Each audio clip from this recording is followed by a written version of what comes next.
ہم کھاتے ہیں. ناشتے کا اس دور میں تصور نہیں تھا. دوپہر کا کھانا ہوتا تھا 11:30-12 بجے, یہی ناشتہ یہی کھانا. اس کے بعد قیلولہ کرتے تھے, اس کے بعد مغرب کے بعد رات کا کھانا کھاتے تھے. سمجھتے ہو کہ نہیں سمجھتے؟ یہ 2 ٹائم. اور یہ بھی ہمارے نبی کا معمول نہیں تھا. ہمارے نبی کا معمول 1 ٹائم, 1 وقت فاقہ اور 1 وقت کھانا. اور یہ بھی نہیں پتا ہوتا تھا کس وقت فاقہ ہوگا. گھر میں آتے امی عائشہ سے پوچھتے کچھ کھانے کو ہے. ہم جب آتے ہیں تو ہم یہ نہیں پوچھتے کچھ کھانے کو ہے, ہم کہتے کیا کھانے کو ہے. ہمارے مطلب کی چیزیں تو کھائیں گے, نہیں تو کچھ باہر سے منگوائیں گے. کھانا ضرور ہے, آج اچھا نہیں پکا تو چلو نہیں کھانا, یہ نہیں ہو سکتا. ہمارے مطلب کا نہیں پکا تو اب باہر سے آئے گا. پیزا آرڈر کرو بھائی. کھا بھی کیا رہے ہیں یار, برگر جو چیز جس شکل کی ہوتی ہے نا, ماہرین کہتے ہیں کہ قدرت نے نا میسج دیا ہوا ہے. جیسے اخروٹ بادام جیسا ہوتا ہے, دماغ جیسا ہوتا ہے, تو اس میں اللہ نے میسج دیا ہے کہ یہ کھاؤ گے تو ڈائریکٹ کھا کر کے کہاں لگے گا؟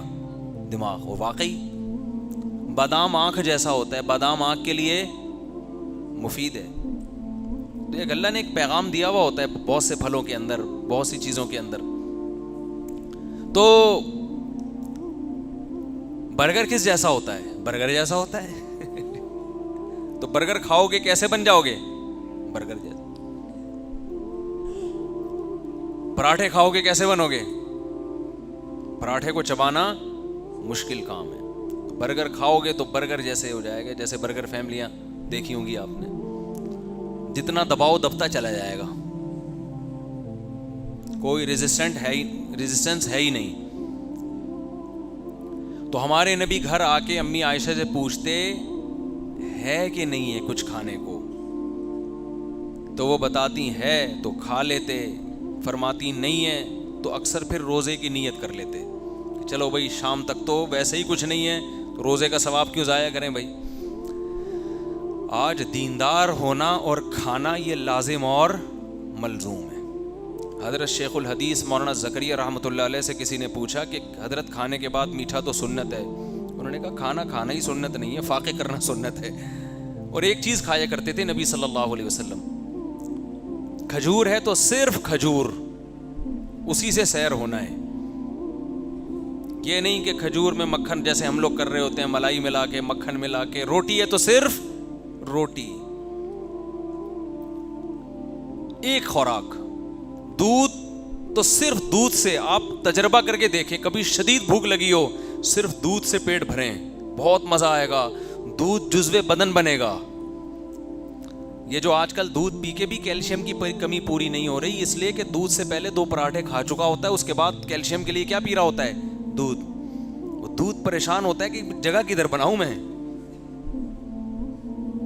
ساری جگہیں تو ڈبل روٹی اور انڈوں نے لے لی ہے, میرے لیے تو کوئی اسپیس چھوڑی نہیں ہے اس نے. تو تباہی کرے گا, وہ دھماکے سے پھٹے گا. تو شدید بھوک کی حالت میں جب بھوک لگی رہی, ہمارے نبی نے کیا پیا ہے؟ دودھ. اور آپ کر کے دیکھیں یہ کام. شدید بھوک جب لگے تو آپ صرف کھجوریں کھائیں, آپ کو نقصان نہیں دیں گی, طاقت آئے گی, توانائی آئے گی باڈی میں. نبی صلی اللہ علیہ وسلم کے سامنے ایک روایت میں آتا ہے دودھ میں شہد ڈال کے پیش کیا گیا, آپ نے منع کر دیا پینے سے. علماء نے اس کی وجہ بیان کی ہے. یہ وجہ نہیں کہ یہ نقصان دہ ہے, یہ وجہ کہ آپ نے دنیا سے بے رغبتی اختیار کی, گویا عیش و عشرت سمجھا کہ 2 لذتیں ایک ساتھ. شہد بھی اور جائز ہے, پی سکتے ہیں, کوئی گناہ نہیں ہے. بہت سے صحابہ پیتے ہوں گے, نبی نے منع نہیں کیا ان کو, جنہوں نے ایسی زندگی رکھی جیسے مالداروں کی ہوتی ہے, لیکن ہمارے نبی نے پسند نہیں کیا. اور اس میں ایک نقطہ بھی ہے کہ جب آپ کسی چیز کو کسی دوسری چیز سے ملاتے ہیں نا, تو اس کا وہ سارا فارمولا ہی چینج ہو جاتا ہے. بھائی شہد ویسے ہی کھا لو یار, وہ خود ایک کمبینیشن ہے مختلف چیزوں کا. دودھ خود ایک کمبینیشن ہے, مرکب ہے بہت ساری چیزوں کا. اتنی 20 چیزیں ملا کے ملغوبہ بنا کے کیا کر رہے ہوتے ہیں؟ کھا رہے ہوتے ہیں. لگتا پھر کچھ بھی نہیں ہے باڈی کو. خیر تو ہم فراق یار میں گھل گھل کے ہاتھی ہو گئے، اتنے گھلے رستم کے ساتھی ہو گئے. تو وہ جو مجنوں تھا وہ کیا کرتا تھا، تو لیلا اصل جو سچی مچی کا مجنوں تھا، جیسے میں سچی مچی میں گیا نا، تو سچی مچی کا جو سچی مچی کا جو مجنوں تھا، وہ سچی مچی سے مجھے یاد آتا ہے.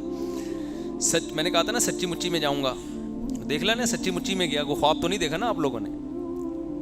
تو جو سچی مچی کا مجنوں تھا نا، مجنوں، وہ کیا ہوا، وہ بیچارہ کہہ رہا ہے یہ دھدیوں پہ ٹرخا رہی ہے، ملاقات کا ٹائم نہیں دے رہی، شادی کی ڈیٹ فکس نہیں کر رہی ہے. جھوٹی موٹی کا مجنوں بیٹھ کے آتا اور دودھ جلیبی روزانہ کھا کھا کے مسٹنڈا بنتا چلا گیا. ایک دن لیلا کو خیال آیا کہ روز دودھ جلیبی بھیج رہی ہوں اور کھا کے چلا جاتا ہے. خادم سے کہا چیک کر کے بتاؤ یہ سچی مچی والا ہے یا جھوٹی موٹی کا ہے. اب خادم کو کیا پتا، اس نے سچی مچی کا دیکھا ہی نہیں تھا.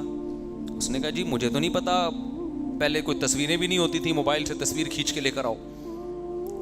تو اس نے کہا چلو میں اس کو آزماتی ہوں، میں کہتی ہوں کہ آج خالی پیالہ لے کے جاؤ اور اس سے کہنا آج لیلا نے تم سے تمہارا خون مانگا ہے، تھوڑا کاٹ کے نا ذرا پیالے میں خون بھر کے دے دو، اسی سے پتہ چل جائے گا سچی مچی کا ہے یا.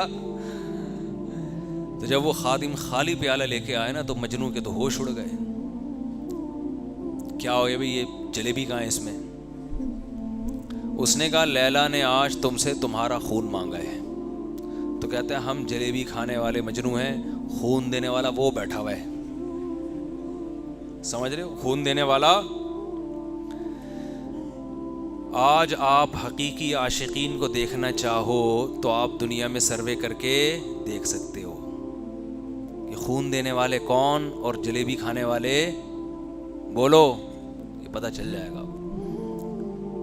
خون دینے والے الگ ہیں، جلیبیاں کھانے والے الگ ہی ہوتے ہیں.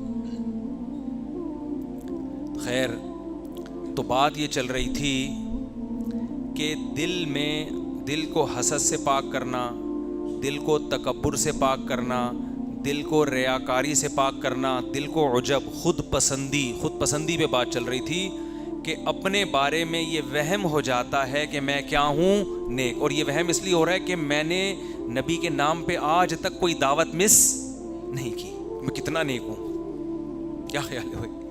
جب مجھے کنڈوں پہ بلایا گیا میں کنڈے کھانے گیا. میں نے آج تک نبی کے نام پہ کوئی کھانا مس نہیں کی. جب مجھے تیجے پہ بلایا گیا سب سے پہلے میں گیا ہوں. اور مرحوم کے نام پہ میں نے 8 لیگ پیس کھائے ہیں، لاتیں کھائی ہیں، لاتیں. ہمارے ایک دوست جو ہے نا مرغی کی لیگ پیس کو لاتوں سے تعبیر کرتے. ابھی ہمارا سفر تھا نا تو ان کو لیگ پیس چاہیے ہوتے تھے، وہ مرغی کی لیگ پیس بڑے شوق سے کھاتے ہیں. تو مجھے کہنے لگے یار مجھے لاتیں چاہیے. خیریت. تو وہاں ہوٹل پہ جا کے بھی بھائی 4 لاتیں لے آؤ. ہم نے کہا ایسا نہ ہو کوئی لاتیں مارنا شروع کر دے یہاں پہ. تو نبی کے نام پہ مرغی کے لیگ پیس، چیسٹ اور بکروں کے پٹ بہت شوق سے چانپیں کھائی جاتی ہیں.